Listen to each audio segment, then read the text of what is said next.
Okay, hello everyone and welcome back. So today we're gonna look at some income funds. Starting with one popular name, QYLD. QYLD is an income fund, and its main appeal, of course, is the high dividend yield or monthly payout that it generates. Here you see a chart of the QYLD price, and in red the monthly dividend payments, and you see that you get a monthly dividend of around 18 cents at a price below $20 for buying the ETF. So annualized it's around 10% or over 10% in annualized dividend yield that you receive. This is very attractive.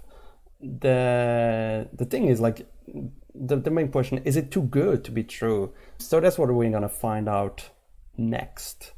So what QYLD does to generate the high payoff? Well, it uses a covered call strategy. So this fund based on the Nasdaq, triple Q, holds one position or a position in the index, in the Nasdaq, and it sells at the same time on a monthly basis. We're now of the triple Q at close to 370. So it would sell a call option at a strike price of also 370, and it would earn the premium of, in this case at the moment it's like $850. So you earn your $850, and what happens is, in case that you see here the payout diagram of a short call, and of course if the stock price stays the same or below the strike price, all you're going to earn is the premium for the call that you just sold. If on the other hand the stock price goes up, if triple Q goes up, if Nasdaq goes up, you're going to lose on your short call, because someone is going to execute, is going to request delivery of the index. So you're going to lose your triple Q that you hold, your stock holdings, but you're covered overall. But you're missing out on the upside. So at the end, you will definitely miss out on most of the upside potential, since the option may get called, and the losses on the other hand, if index stays at the same level or goes down, the losses are slightly softened, of course. While again these high payouts are incredibly tempting, it's crucial to consider the risks. So one thing to take into account definitely is to look at the total returns, and not look only at the dividend yield or the price return, but the total return, taking into account both the value change and also dividends or the payouts. And so other things to consider is look at how it obeys or behaves under different market conditions.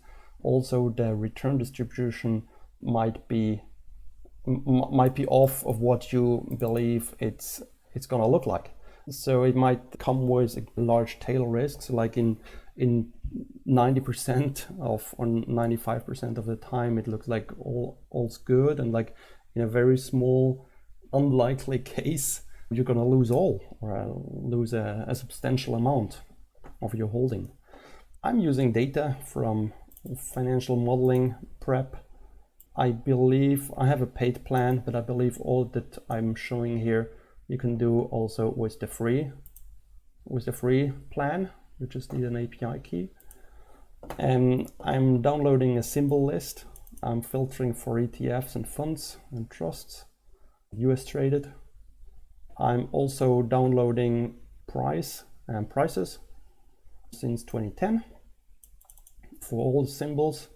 I'm saving this, and what I'm doing next is we calculate the returns. And what's important to understand is that there are three three types of returns. You can look at the close return, which is just the value of, if you type in on Google the triple Q That's the value increase. It's not taking into account the dividends. You can calculate the adjusted return, which includes dividend. And what I'm also computing is the dividend yield, which is a geometrical difference between the total return, the adjusted return, and the closed return.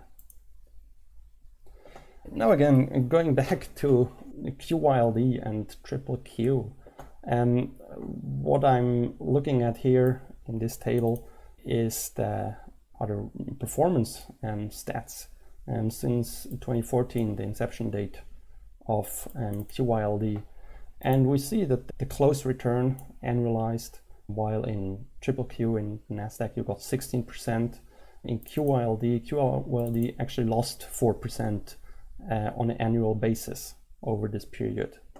The adjusted return, that's the total return, and you got 17%, 17.3 in the triple Q as compared to 6.4 in QYLD. So already now you see like you're way better in triple Q. Only the risk might save you or make a difference, but we come to this.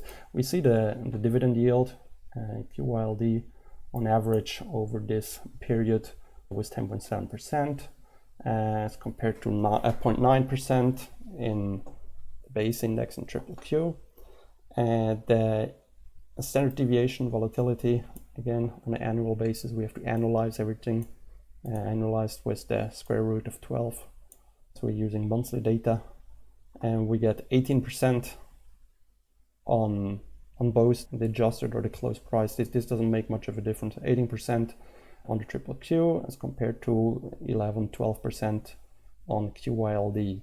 And the Sharpe ratio expresses the total return over the risk, over the standard deviation.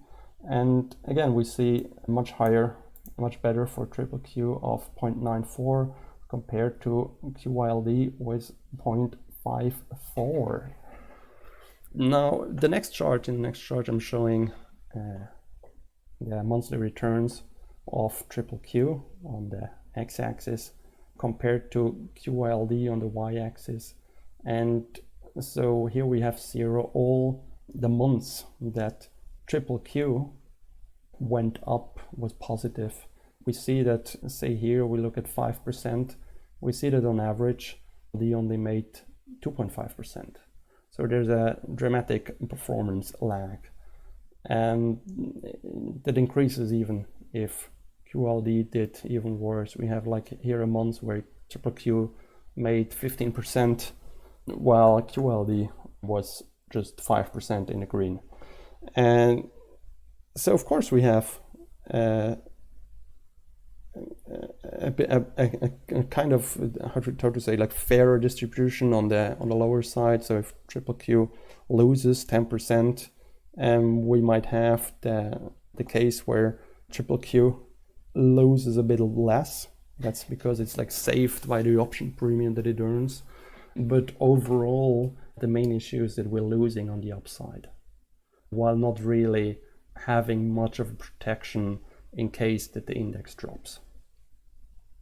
Here I'm also showing I'm calculating the drawdown from all-time highs. We see that like in much of the corrections since 2014, except for the more recent one in 2020, like there's not much difference between triple Q and QYLD. They're losing both. Now since 2020 we see triple Q losing more or permanently having lost more than QYLD. Again, like QYLD being safe by earning option premiums.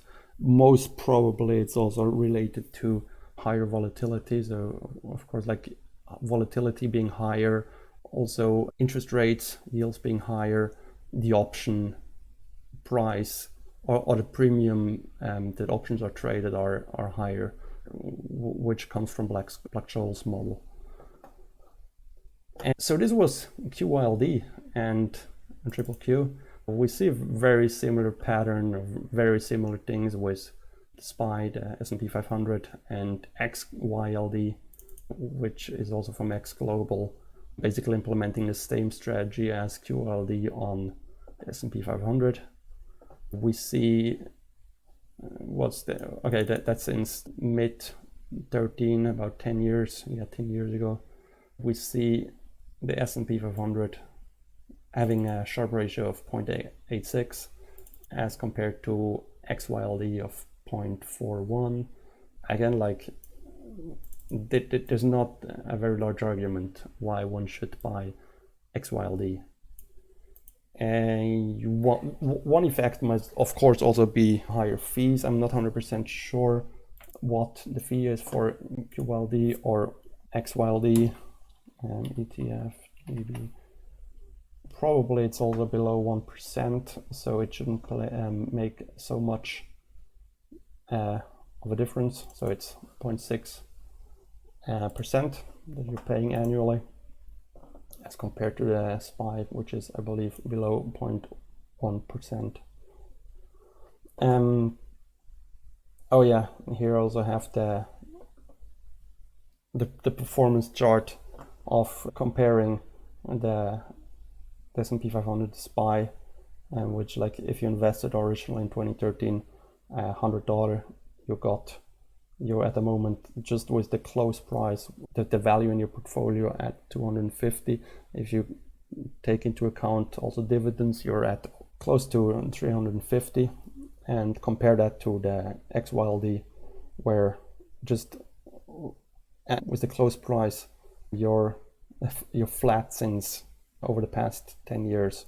In real terms, after adjusting for CPI, you're in the negative territory.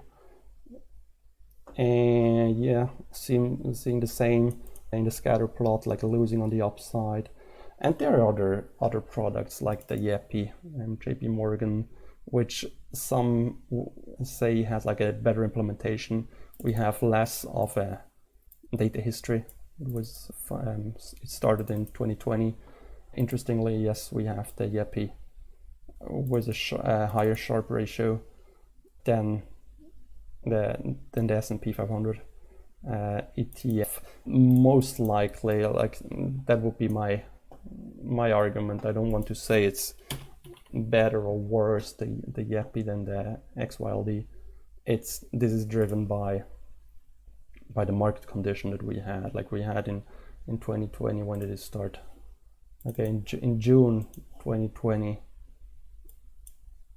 Well, we had an up market, but we had also a correction 2020 till now, that generally the higher volatility, that it did kind of better in this market than the other two, XYLD and QYLD, could do since 2013 or 14. And what else? Oh yeah, this is not on the issue of funds or ETFs implementing a dividend or a covered call strategy. It's like a general dividend issue, in my opinion. So we're looking here at, so it shouldn't be the Dow Jones Industrial Average, should be the SPI again. We're comparing the SPI to the VYM, which is the high dividend, Vanguard high dividend yield ETF. We again see, of course, we have a higher. No, we don't have that. We do have higher payouts, of course, in the dividend ETF, but overall, if you compare the real return, the adjusted return, to, given the volatility, we have a higher Sharpe ratio in the index and the SPI compared to the dividend ETF. I guess like the main keywords to mention is like the dividend trap. Like, companies paying high dividends are generally companies that are under financial stress, that have recently decreased in value, so their dividend yield seems high, but it's unlikely to be sustainable going forward. Yeah, dividend trap, that's the word. So at the end, I want to like give a little overview. We have here all funds since 2015 that have like full data history since 2015, and we're plotting the dividend yield on the y-axis and the close return on the x-axis. And we see like there's a clear pattern. Like the higher the dividend yield, like the high dividend yield ones here, they have all negative price return. Like while you got a tasty dividend over that period, they're also lost in value.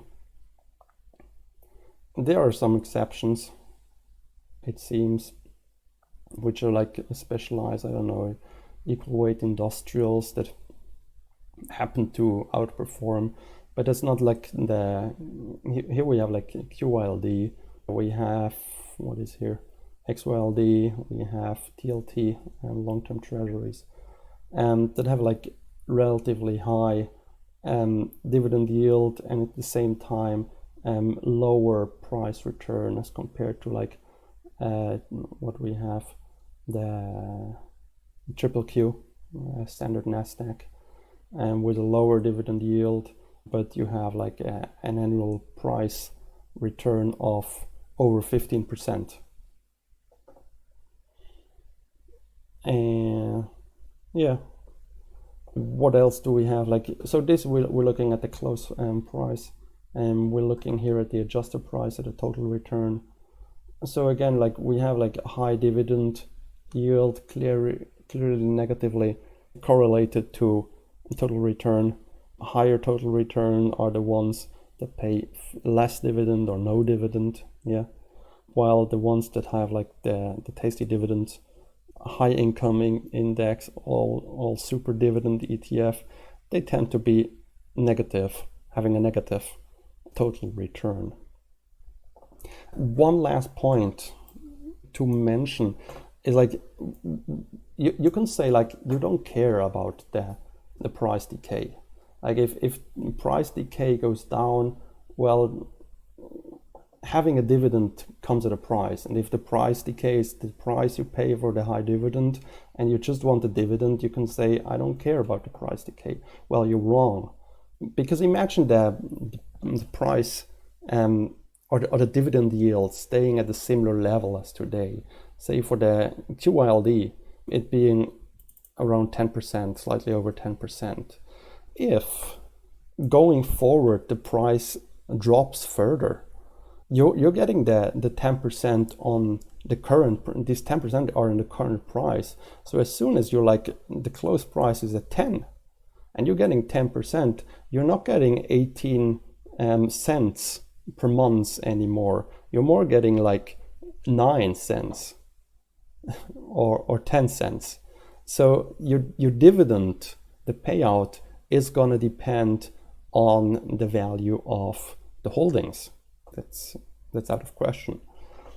So if you want to reproduce what I've shown you, I will put a link to my GitHub repository in the description. Thanks for watching. If you have any question, please leave a comment, and goodbye.